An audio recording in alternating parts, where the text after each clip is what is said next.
Et nous sommes toujours en direct de Pilot pour cette 6e édition du festival à l'école de l'Anthropocène. Et pour cette dernière journée, nous allons tâcher de trouver les recettes et moyens de garder le moral face à une situation pour le moins préoccupante. Alors, en guise d'entrée en matière, je vous propose de faire le point, ou plutôt le point d'interrogation, et d'essayer de nous poser les bonnes questions. Dans quelle mesure la crise écologique nous affecte-t-elle ? Quels sont précisément les affects qui naissent de cette prise de conscience qu'on nomme l'Anthropocène ? Et comment ces affects nous mettent-ils en mouvement ou pas, en nous paralysant ou pas ? C'est à toutes ces questions que nous allons nous atteler pour la prochaine heure. Documenter le trouble, c'est une nécessité, c'est même tout le propos de notre antenne sur Radio Anthropocène. Mais la prise de conscience peut s'avérer douloureuse, inquiétante, angoissante. La crise écologique, elle nous fait rentrer dans des réalités psychiques complexes. Ainsi, l'angoisse écologique, à qui on a même donné le nom d'éco-anxiété, est une réalité croissante. Cette angoisse, elle peut nous plonger dans des réactions et des comportements variés, du déni à la paralysie, de la dépression à l'engagement. Les stratégies d'adaptation face à la crise écologique oscillent. C'est à ces affections et ces réactions qu'on va se consacrer, et ça va être un échange pour essayer de trouver les clés individuelles et collectives pour conserver l'espoir. Et pour cela, nous avons le plaisir d'être en compagnie de 2 invités spécialistes, chacun à leur manière, de ces enjeux. Emmanuel Venet, bonjour. Bonjour. Merci d'être avec nous. Tao, bonjour. Bonjour. Et merci à vous aussi d'être avec nous. Alors, Emmanuel Venet, vous êtes médecin psychiatre. Vous avez exercé en milieu hospitalier durant toute votre carrière professionnelle. Et en parallèle, vous êtes auteur. Vous avez publié des livres de littérature qui sont d'ailleurs plus ou moins inspirés de votre travail clinique. Le premier, Portrait de fleuve, est paru en 1991 chez Gallimard. Les suivants, essentiellement chez Verdier, La Fosse aux ours, et aussi chez Gallimard. Votre dernier ouvrage, paru en janvier 2024, s'intitule Contre-feu, publié chez Verdier. Et vous avez également publié un court ouvrage intitulé Manifeste pour une psychiatrie artisanale, sur lequel nous aurons l'occasion de revenir. Tao, vous êtes actuellement militant au Soulèvement de la Terre, et vous êtes un ancien militant du collectif Youth for Climate, qui est un mouvement de jeunes qui se mobilisent pour la justice climatique et sociale, la protection de l'environnement et de la biodiversité. C'est un mouvement qui est d'ailleurs né le 15 mars 2019 en réponse à l'appel international à la mobilisation, en réunissant plus de 200 000 jeunes en France pour plus de 2 millions à travers le monde. Dans plus de 200 villes, vous avez manifesté afin de sensibiliser et conscientiser le plus grand nombre, ainsi que pour dénoncer l'inaction des dirigeants politiques. Et Youth for Climate France crée des liens entre les différentes mobilisations locales et référence les nombreuses initiatives militantes à travers toute la France. Alors pour débuter notre entretien, quand on observe les chiffres, 8 Français sur 10 se disent inquiets face au changement climatique. L'environnement est une des préoccupations majeures personnelles des Français. L'éco-anxiété est le 3e frein au sentiment de bien-être. Emmanuel Venet, cette question vous est adressée. Est-ce une réalité que vous rencontrez de plus en plus dans vos pratiques professionnelles ? Je dois reconnaître que non. C'est une réalité, c'est une prise de conscience qui pour moi est douloureuse, qui est d'ailleurs source de conflits relationnels assez réguliers, parce que il n'est pas rare que je passe pour pessimiste quand j'évoque le fait qu'on ne sait pas si à un horizon très court, il n'y a pas des zones très proches de nous où il n'y aura plus d'eau, où il n'y aura plus la possibilité de vivre parce que le sol sera trop pollué, etc. Et je pense que la situation est même plus grave que ce qu'on nous dit.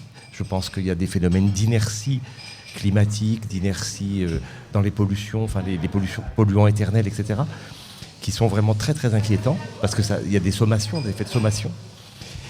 Et je constate que la défense principale, elle est plutôt sur le mode du déni ou du on verra bien quand on sera au pied du mur.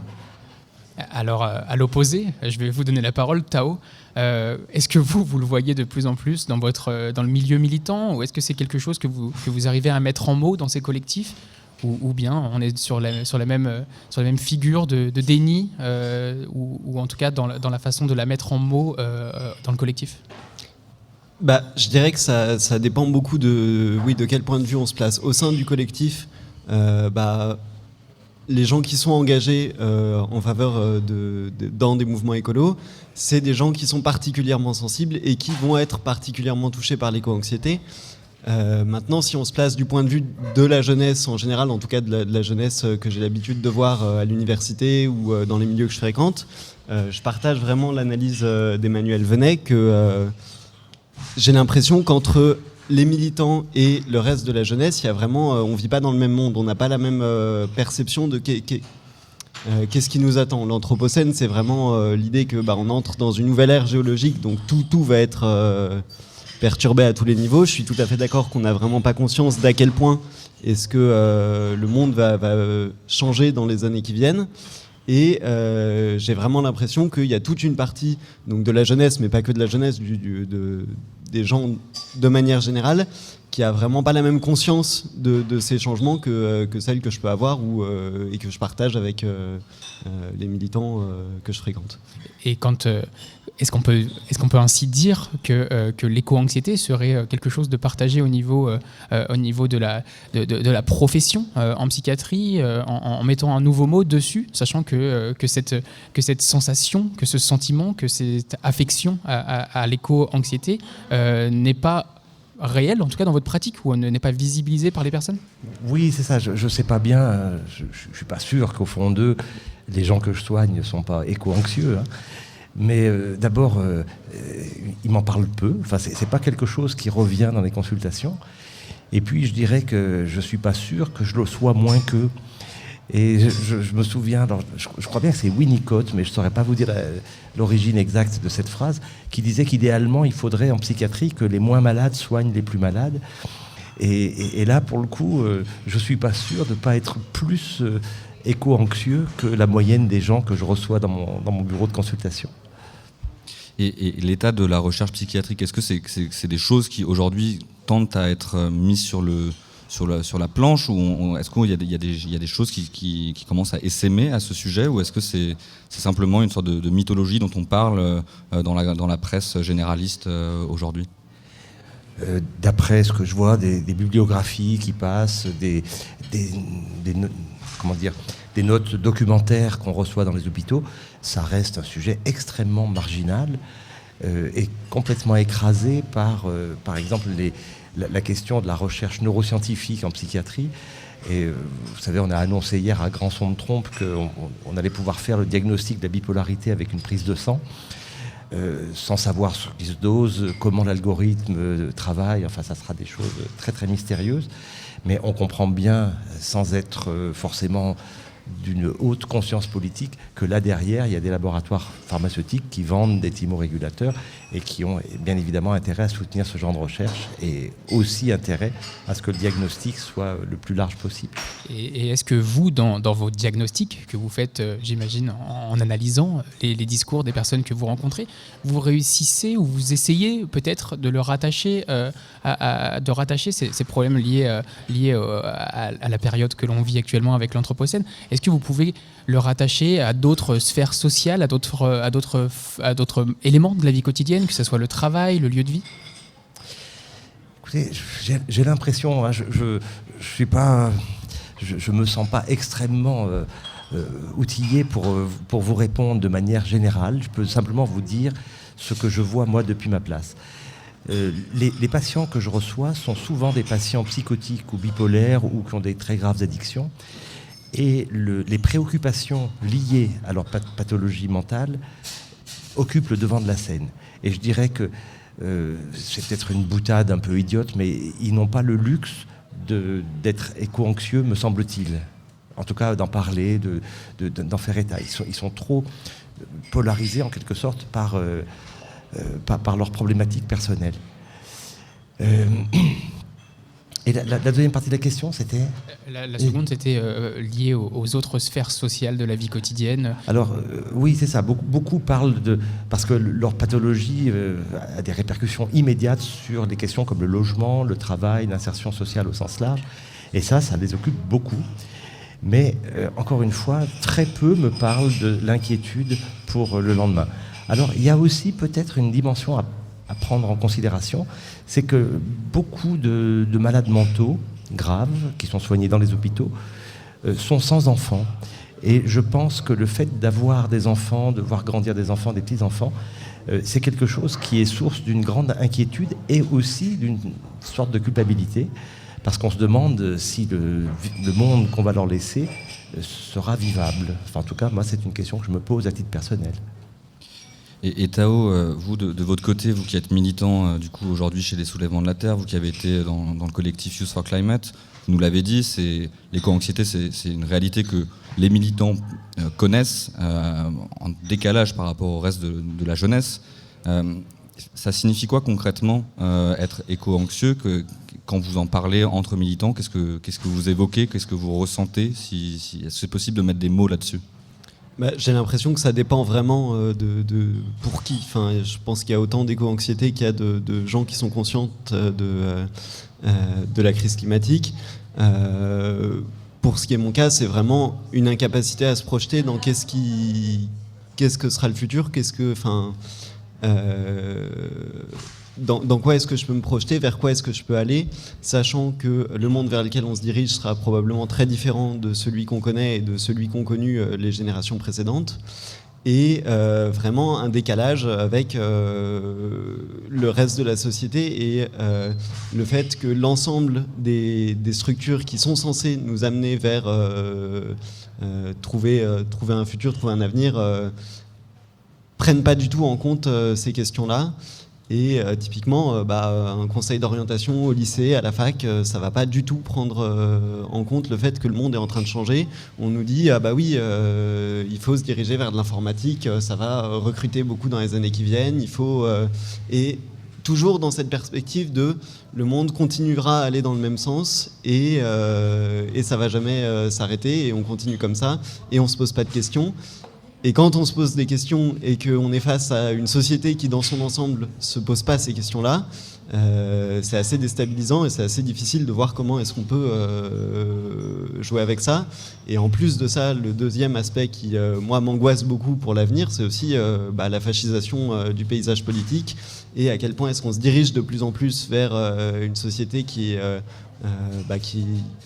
tourne le dos à la solidarité, à l'entraide, à tout ce qui pourrait nous permettre d'affronter la crise climatique et l'effondrement de la biodiversité avec plus de sérénité, vers quelque chose qui fait presque encore plus peur que la crise climatique. Et comment est-ce qu'on va pouvoir l'affronter ensemble ?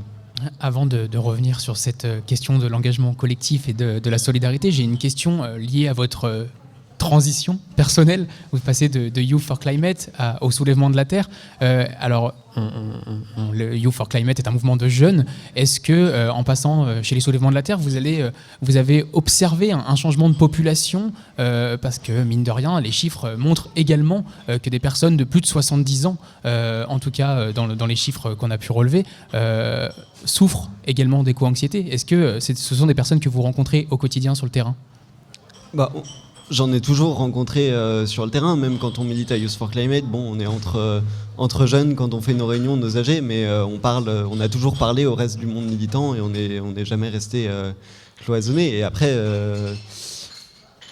j'ai pas l'impression qu'il y ait une diversité qui soit beaucoup plus grande au sein des Soulèvements de la Terre qu'il y en avait à Youth for Climate, pour la simple raison que, de toute façon, dans les deux cas, on a un public qui est très militant, qui est très engagé, qui connaît ces questions-là, et qui reste de ce point de vue-là assez homogène. Emmanuel Venet, j'ai une question. Vous nous l'avez dit, vous accompagnez des personnes qui souffrent de troubles mentaux, qui sont parfois affectés de ce qu'on va qualifier de psychose. Et j'aimerais brosser un parallèle potentiellement sur cette question de la projection dans le futur. Potentiellement, ces personnes qui souffrent de ces pathologies peuvent également être amenées à avoir une difficile projection pour aller au-delà de la pathologie, pour, vous le disiez, potentiellement avoir des réalisations professionnelles, une insertion dans le monde dit réel. J'y vois un parallèle potentiel avec des individus qui souffriraient de ce qu'on a qualifié d'éco-anxiété et qui ont du mal aussi à se projeter dans cet avenir. Vous, en tant que psychiatre, quelle préconisation, quel discours, quelle parole vous proposez d'adopter auprès de ces personnes qui souffrent de ces pathologies et que vous pourriez répliquer pour des personnes qui seraient affectées par cette éco-anxiété? Est-ce qu'il y a des ponts à penser? Jusqu'à présent, dans ma pratique spontanée, je dirais, et intuitive, j'ai jamais eu la tentation d'amener cette question dans un entretien où elle ne surgirait pas par le fait du patient. Et comme je vous le disais, c'est vraiment rarissime qu'il y ait des allusions à ça. Et je dirais que dans ma fonction de soignant, j'essaye plutôt d'alléger l'angoisse quand il y en a trop. Et du coup, de ne pas ramener des sujets d'inquiétude. Je précise ma question peut-être. À partir de votre pratique professionnelle que vous exercez auprès de ces personnes qui souffrent de ces pathologies, est-ce que vous voyez des pistes de réflexion, de discours, de conseils que vous pourriez adresser à des personnes que vous ne rencontrez pas en cabinet, mais qui pourraient se déclarer éco-anxieuses? Oui, alors c'est ça, c'est ailleurs que dans ma pratique que ça se passe, sur le plan politique. Et là, je dirais, en tant que citoyen ayant une connaissance de la souffrance psychique et de la pathologie mentale, je dirais que la question est vraiment une question essentiellement politique, au sens fort de essentiellement.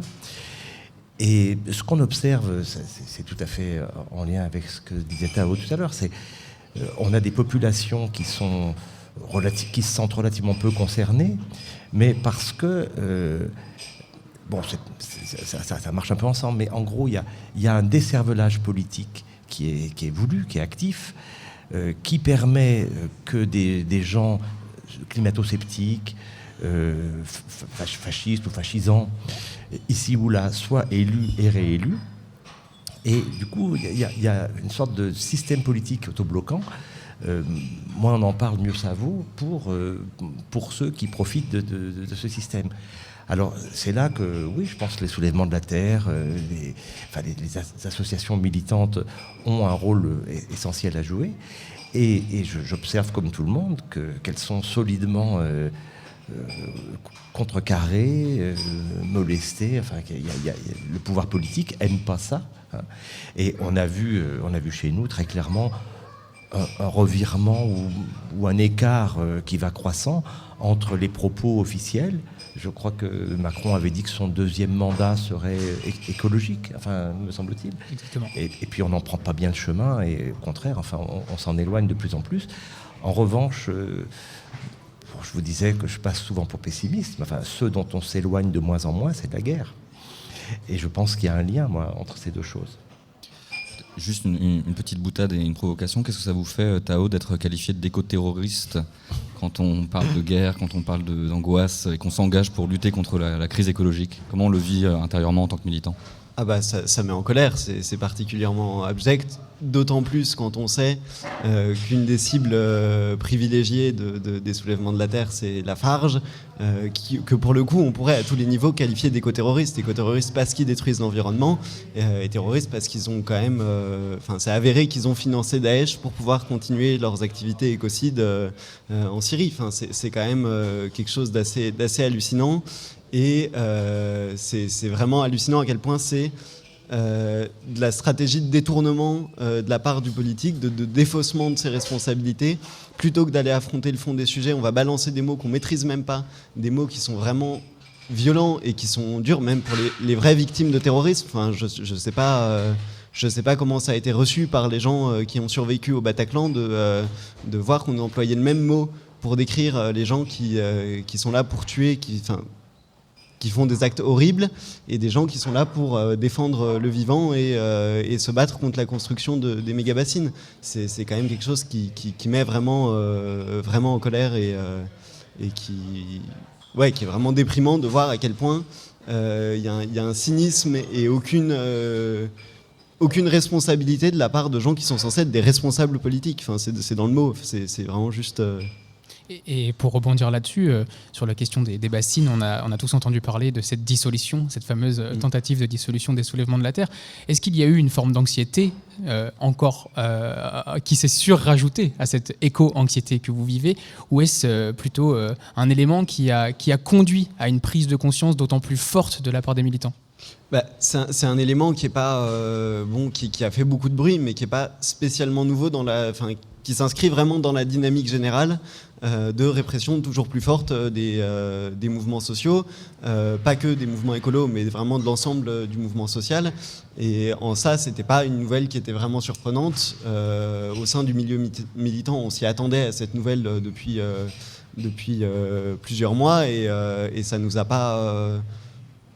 moi, je ne l'ai pas vécu comme une rupture, en tout cas. J'ai beaucoup plus vécu comme une rupture l'emploi du terme écoterroriste et l'ampleur du déploiement policier à Sainte-Soline que l'annonce de la dissolution.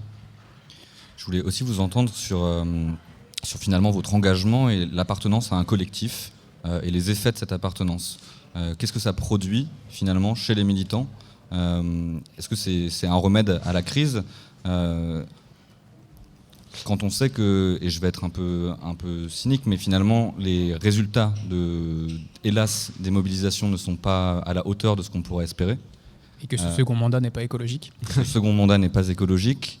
Comment on garde l'espoir ? Qu'est-ce que ça produit le collectif en fait, Tao ? Le collectif, c'est vraiment essentiel. Pour moi, c'est vraiment la seule manière de s'en sortir, parce qu'on passe je dirais qu'on passe un peu de la peur à la colère. On passe d'un sentiment dans lequel on est juste passif, on a peur, à être en colère et à devenir actif dans qu'est-ce qu'on fait maintenant. Et même si ça marche pas, il y a toujours des moments de joie, d'être ensemble, de militer, de se sentir entouré. Et c'est vraiment essentiel si on veut arriver à vivre avec des perspectives qui sont vraiment pas réjouissantes à tous les niveaux. Emmanuel Venel, ce passage de la peur à la colère, qu'est-ce que vous en dites, vous, en tant que psychiatre ? Est-ce que c'est quelque chose qui est salutaire sur le plan psychique ? Est-ce que ça permet qu'est-ce que ça fait finalement ? Et qu'est-ce qu'on peut espérer comme émotion au-delà de la colère ? Je pense que la colère est antidépressive et que bien souvent aussi, la dépression est une manière de ne pas s'enrager. Vous voyez ce que je veux dire ? De lutter contre la violence, les émergences de la violence. Ça me paraît tout à fait une balance signifiante et significative que celle-ci. Et les mouvements, politiquement, on va les traduire par de la révolte, mais c'est à l'échelle collective ce qu'est la colère à l'échelle individuelle. Vous manifestez pour une psychiatrie artisanale. Qu'est-ce que ça veut dire et de quoi ça traite exactement dès lors qu'on parle de collectif ? Est-ce que c'est un processus plutôt individuel, plutôt collectif ? Comment est-ce qu'on met en place quelque chose d'artisanal dans cette psychiatrie ? C'est un cri d'alarme contre un phénomène qui est en train de se répandre à toute vitesse, d'industrialisation de la psychiatrie. C'est-à-dire que il y a une partie des décideurs, les gens qui ont le pouvoir essentiellement, sont en train d'essayer d'imposer un modèle extrêmement médical de la psychiatrie. Et vous parliez tout à l'heure du diagnostic. Le diagnostic, c'est vraiment quelque chose qui n'est pas intéressant du tout en psychiatrie. Ce qui est intéressant, c'est de soigner les gens comme il faut. Mais les mettre dans une case, les assigner à un destin, à un pronostic, etc., ça ne les aide pas.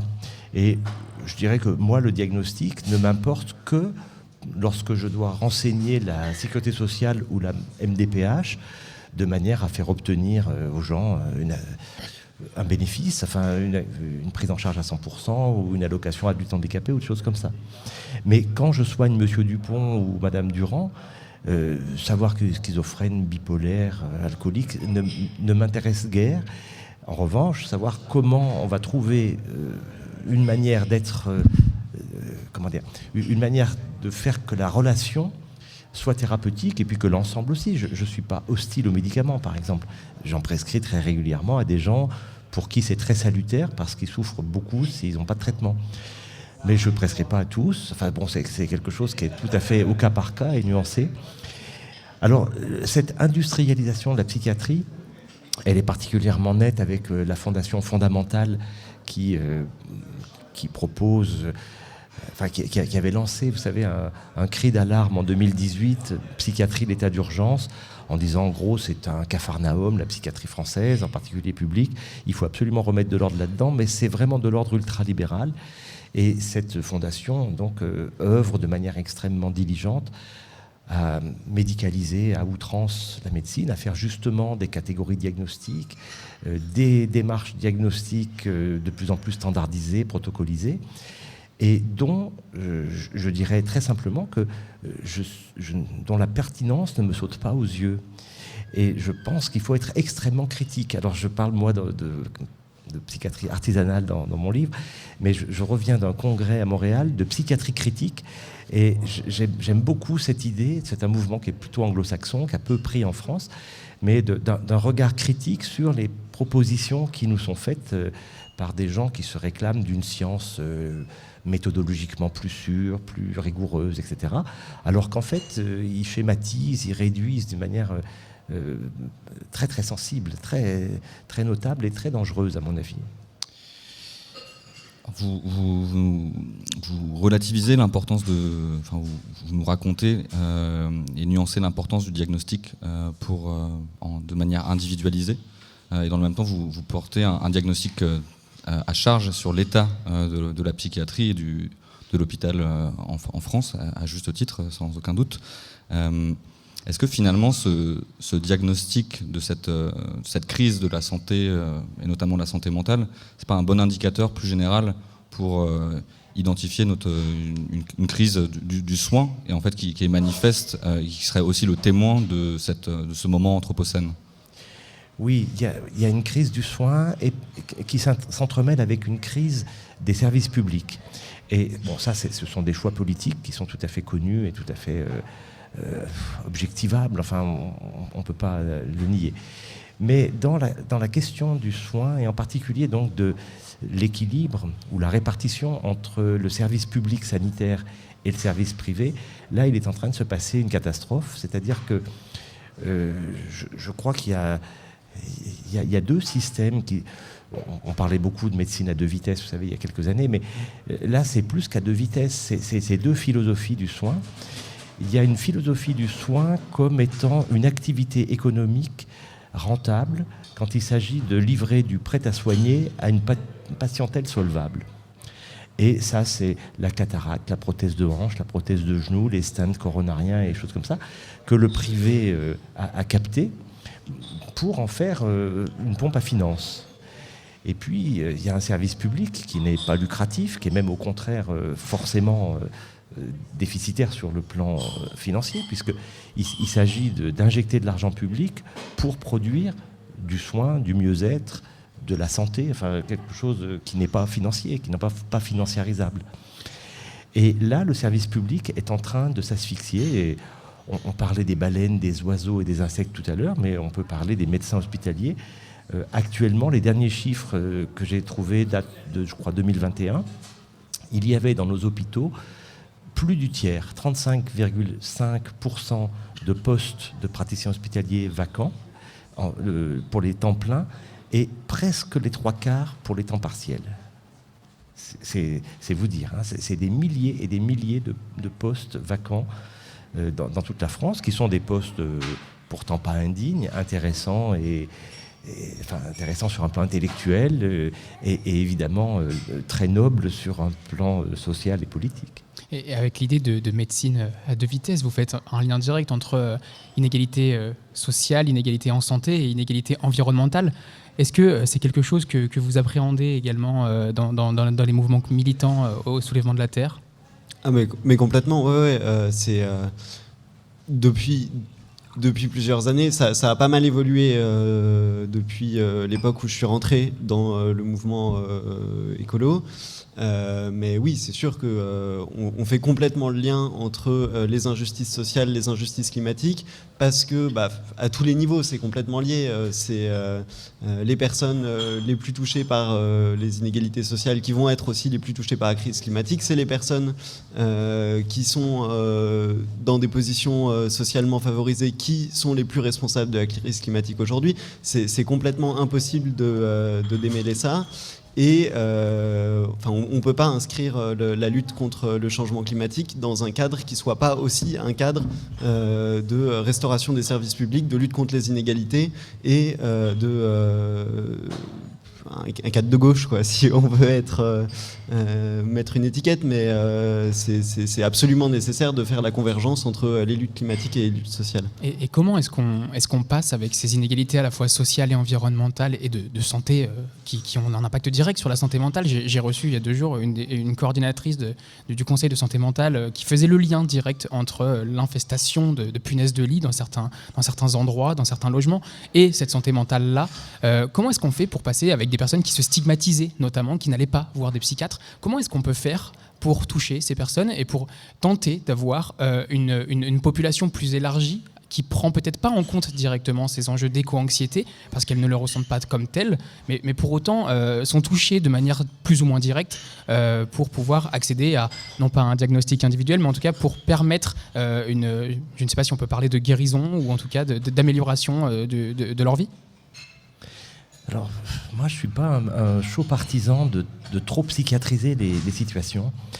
Et je vous dirais même que je porte un regard très critique sur le fait que c'est une tendance assez lourde de psychiatriser des faits sociaux, et en particulier les effets négatifs de certaines décisions politiques, en se défaussant de la part des politiques de leurs responsabilités et en confiant aux psy le soin de soigner les conséquences. Parce que d'une part, on n'y arrive pas. Je pense que quelqu'un qui vit dans la misère et qui a des punaises de lit, vous pouvez bien l'écouter tant que vous voulez et essayer de lui adresser des paroles réconfortantes. Ce qu'il veut, c'est avoir un lit dans lequel il puisse dormir tranquille. Alors on peut lui donner le bourré somnifère aussi, vous me direz, mais je pense que c'est vraiment la fausse réponse par excellence. Et de toute manière, les faits montrent qu'il y a un recours à la psychiatrie publique qui est de plus en plus important, une demande qui est même massive. Juste un chiffre, en 30 ans, on est passé d'une file active nationale pour le service public d'à peu près 750 000 à 2 millions. Donc presque multiplié par 3, c'est absolument considérable. On ne sait pas exactement comment l'interpréter. Probablement qu'il y a une sorte de démocratisation, entre guillemets, de la psychiatrie qui est moins stigmatisante, qui est moins vécue comme une mort sociale, un risque de mort sociale. Probablement qu'il y a aussi la psychiatrisation des faits sociaux qui conduit un certain nombre d'acteurs à envoyer chez le psychiatre des gens qui ne sont pas malades, qui sont malheureux parce qu'on leur fait la vie dure, parce qu'ils chôment, parce qu'ils vivent de 3 fois rien, mais qui sont pas des malades mentaux. Et je dirais que de manière asymptotique, si on s'emploie à trop soigner la souffrance psychique, on va être 66 millions de gens à devoir consulter. Même nous, les professionnels, on vit extrêmement mal le fait que tous nos organigrammes sont pleins de trous, que les conditions de travail deviennent de plus en plus difficiles, de plus en plus ingrates, que l'intérêt du travail, du coup, diminue, et que, effectivement, par rapport à la projection dans le futur, tout le monde se demande où l'on va et si on pourra continuer dans 10, 15, 30 ans sur le même mode. Et justement, au sujet de cette vie dure, de ces emplois difficiles, de ces burn-out, de ces bore-out, de ce big quit, de toutes ces manifestations finalement d'un épuisement, on peut dire que l'anthropocène peut être vu comme un thanatocène, certains l'appellent de cette manière, où finalement ce serait notre mode de production, de consommation, toutes nos activités qui contribueraient à l'épuisement des ressources humaines et non humaines. Et à ce titre, je voulais vous demander si la dépression ou l'éco-anxiété n'était finalement pas une bonne nouvelle. Est-ce qu'on ne peut pas considérer ces gens-là comme des lanceurs d'alerte pour infléchir radicalement notre vision, notre mode de production, notre mode de consommation? Oui, moi je suis complètement d'accord. Et ça rejoint ce qu'on disait au début, c'est-à-dire que c'est pas quelque chose qui est si généralisé chez les gens qu'on soigne. Donc moi je considère que les gens qui militent, comme Tao, et qui militent et qui poussent des coups de gueule sur ce qui est en train de se construire, de se mettre en place, sont vraiment bienvenus. Tao, une réaction peut-être? Ouais, moi je voudrais juste réinsister un peu sur ce que vous avez dit il y a quelques minutes, qui est le fait que faut rester très vigilant avec l'idée d'éco-anxiété, à pas individualiser des problèmes qui sont collectifs, qui sont des problèmes de société. La seule vraie solution à l'éco-anxiété, c'est l'action contre le changement climatique, contre l'effondrement de la biodiversité.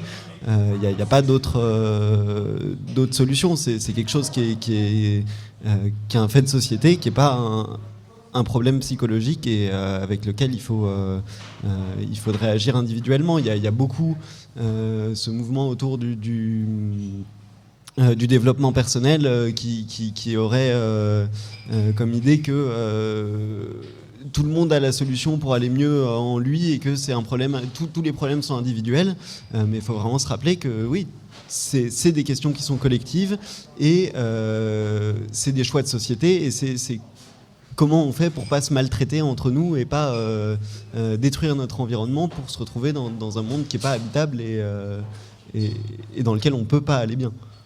Et Emmanuel Venet, à ce titre, j'ai l'impression que le paradigme médical est aussi un paradigme individualisé et curatif à bien des égards, et qu'on a du mal à penser une médecine qui soit populationnelle et préventive, hormis la santé publique, mais qui n'a pas réellement bonne presse ou qui est peu appliquée ou peu revendiquée.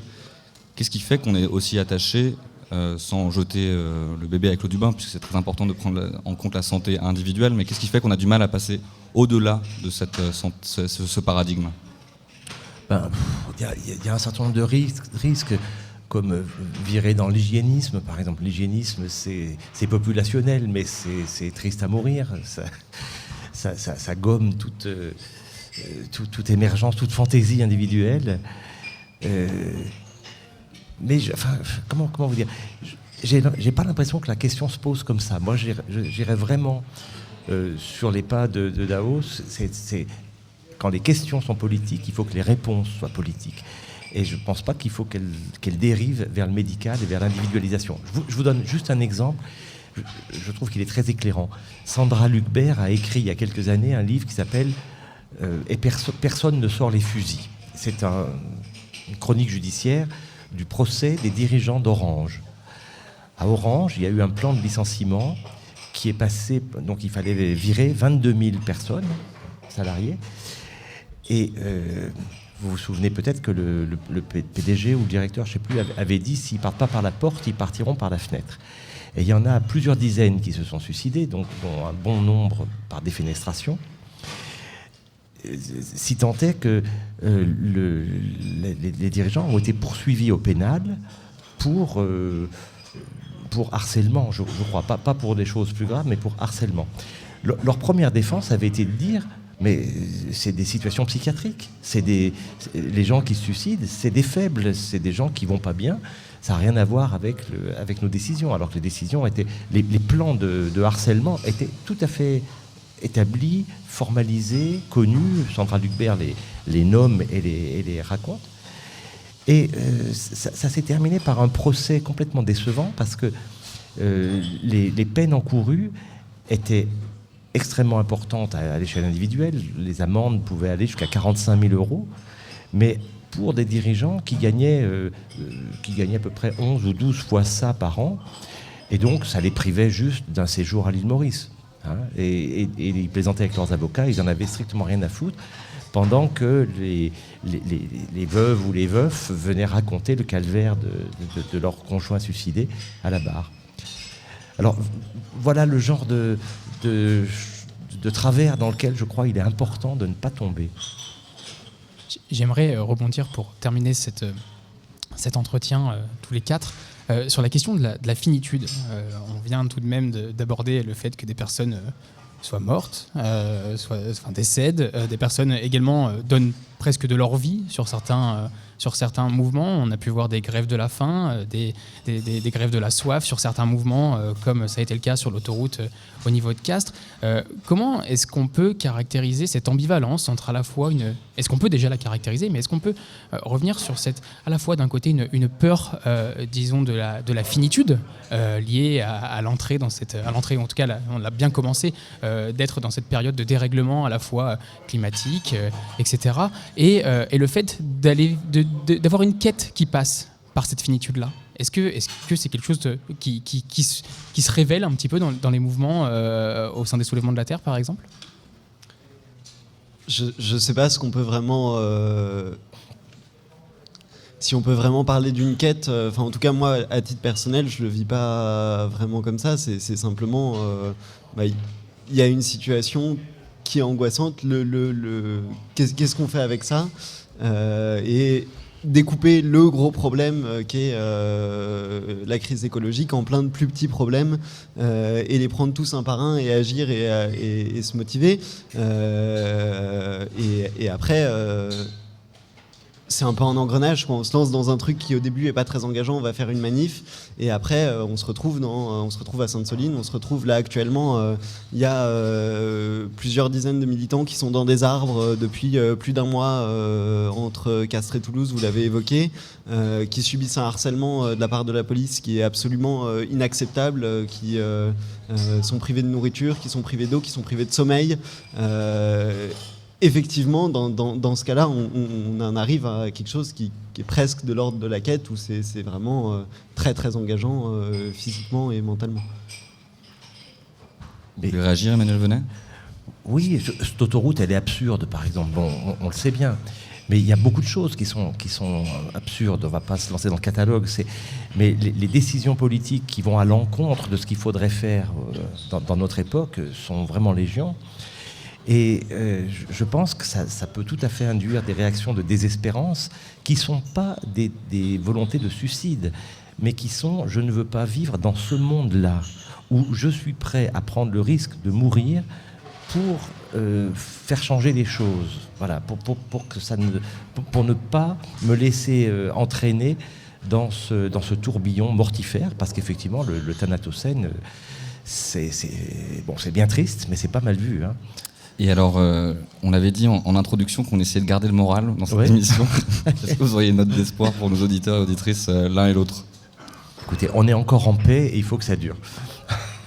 Moi, je dirais qu'il faut voir aussi le chemin qu'on a parcouru ces dernières années, les dynamiques qui sont en train de naître un peu partout, de résistance face à ce mouvement général de droitisation et de destruction de l'environnement. Les soulèvements de la Terre en sont un des exemples, mais pas le seul. Et il y a vraiment de l'espoir à trouver là-dedans, dans tous ces gens qui se lèvent et qui se mobilisent. Et peut-être qu'un jour, on va réussir à faire plier la politique générale. Écoutez, je vous propose qu'on marque une courte pause musicale. On aura la chance d'avoir un temps d'échange avec le public, si vous le souhaitez. Donc préparez vos questions, affûtez vos arguments et on revient tout de suite après. Radio Anthropocène. À l'écoute du changement global.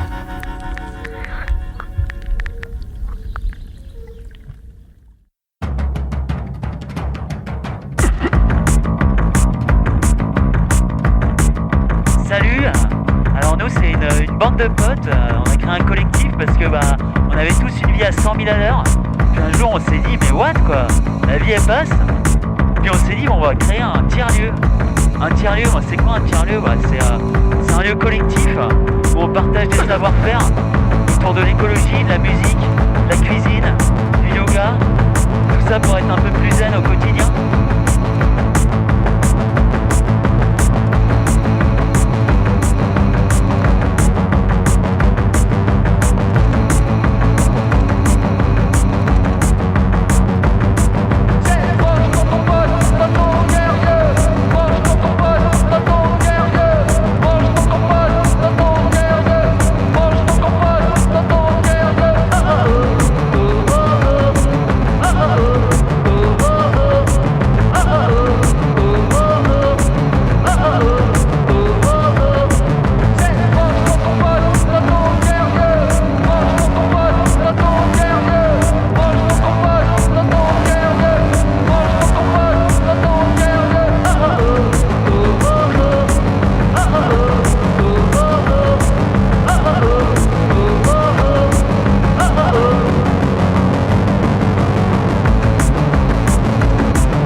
enregistrer un groupe musical.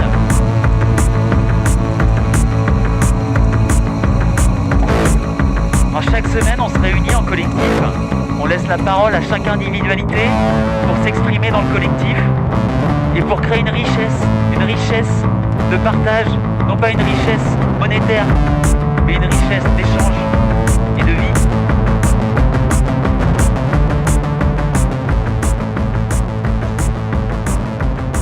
Vous êtes toujours sur Radio Anthropocène. On va prendre un petit temps d'échange avec le public et nous avons une première question. Bonjour, Emmanuel Venet, excusez-moi. Vous dites que l'éco-anxiété chez les personnes, chez vos patients, que ce n'est pas un sujet central chez ceux qui vont mal. Peut-on tout de même dire que l'éco-anxiété est un facteur invisible d'une anxiété généralisée? Est-ce que vous pouvez nous dire votre recul sur la situation?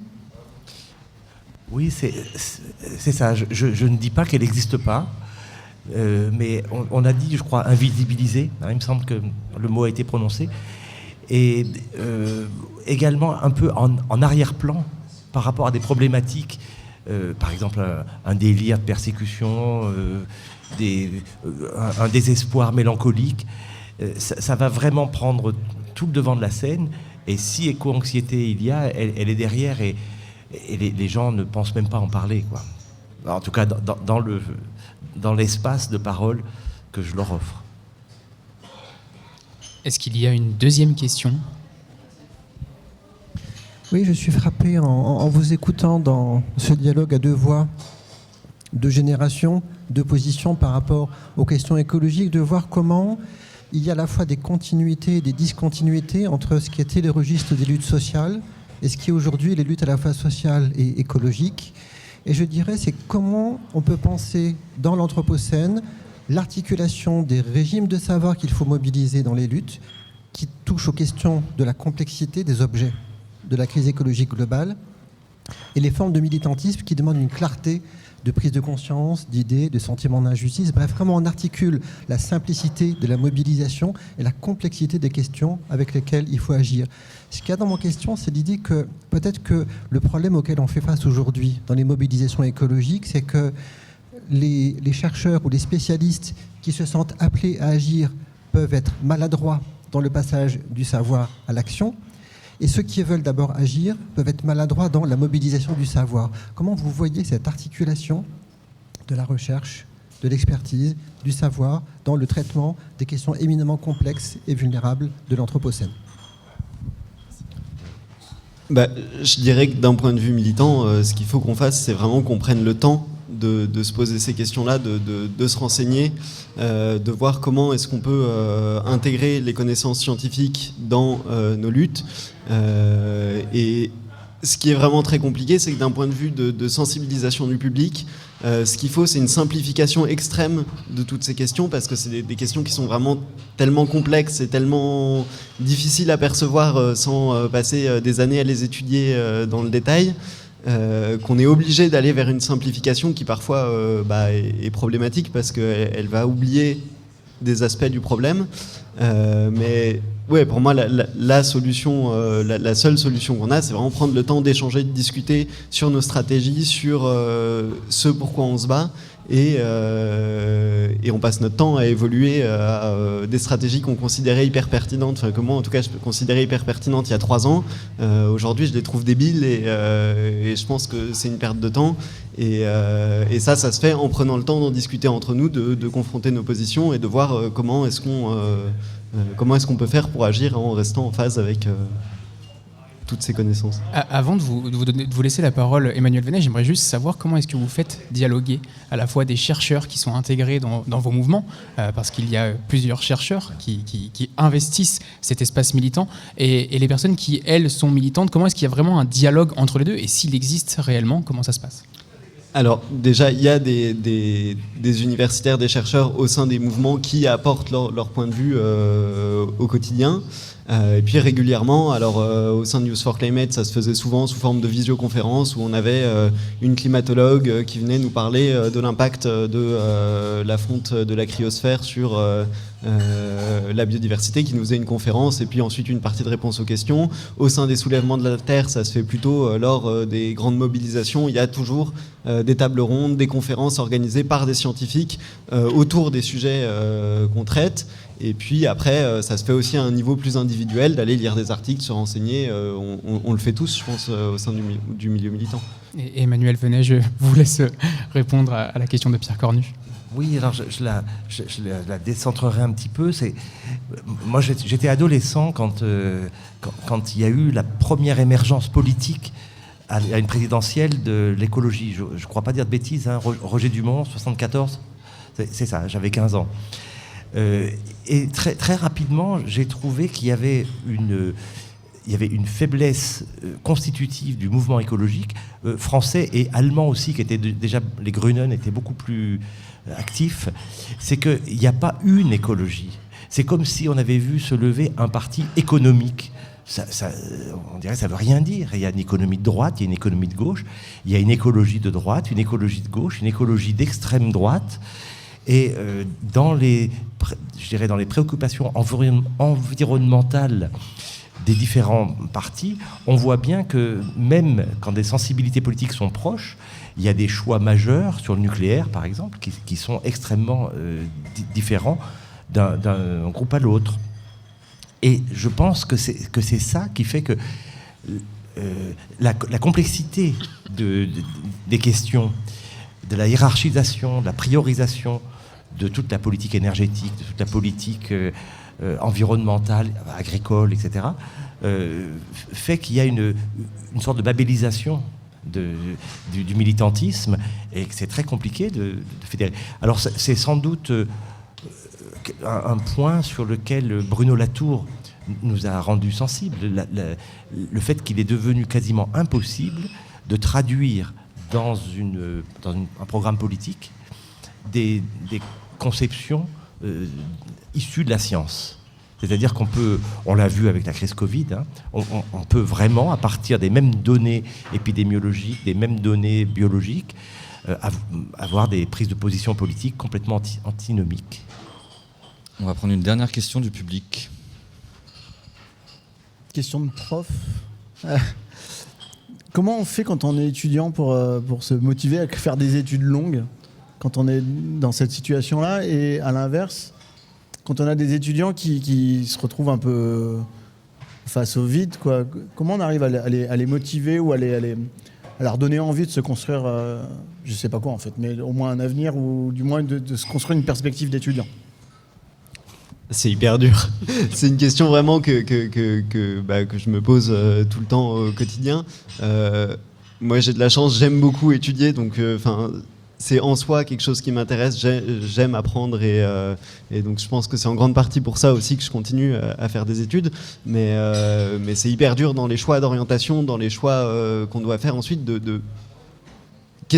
pourquoi est-ce que je fais ces études-là? Est-ce que ce serait pas plus utile que maintenant j'arrête mes études et que j'aille faire du maraîchage, de la permaculture et que j'agisse à 100% de mon temps tout de suite, parce que dans 5 ans, quand j'aurai fini mes études, ça aura peut-être plus de sens et ce sera peut-être trop tard pour un certain nombre de choses. Je n'ai pas de réponse vraiment à ces questions-là et je passe mon temps à me les poser et c'est vraiment hyper dur, et j'ai beaucoup d'amis qui ont arrêté leurs études autour de ces questionnements-là et qui ont arrêté beaucoup plus tôt que ce qu'ils avaient initialement envisagé leurs études à cause de cette incertitude face à l'avenir. Moi, je crois que le diplôme est un filet de sécurité, donc il y aura toujours... même s'il y a des étudiants qui s'arrêtent en cours de route, mais toujours le réflexe, passe ta licence, passe ton master d'abord, et puis tu verras bien après. C'est vrai qu'on peut faire de la permaculture avec un master, et on peut pas se faire facilement embaucher avec un bac. Effectivement. Est-ce qu'il reste une dernière question dans la salle? Si ce n'est pas le cas, On va considérer que le savoir est une arme, comme dit Douskawa, et je vais me permettre de conclure cet échange en vous remerciant grandement Emmanuel Venet et Tao pour votre participation à cette conversation. C'était un plaisir, on espère vous voir bientôt sur les ondes de Radio Anthropocène. Oui, vous voulez dire un mot, Emmanuel?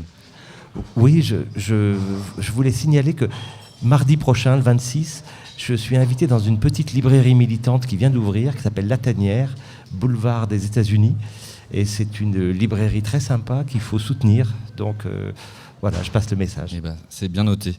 Nous, on va marquer une courte pause musicale et puis on va laisser Bérénice Gagne prendre le relais de l'antenne pour son book club avec Isabelle Michalet, consacré à sa parution Les voies du droit, faire face à l'Anthropocène.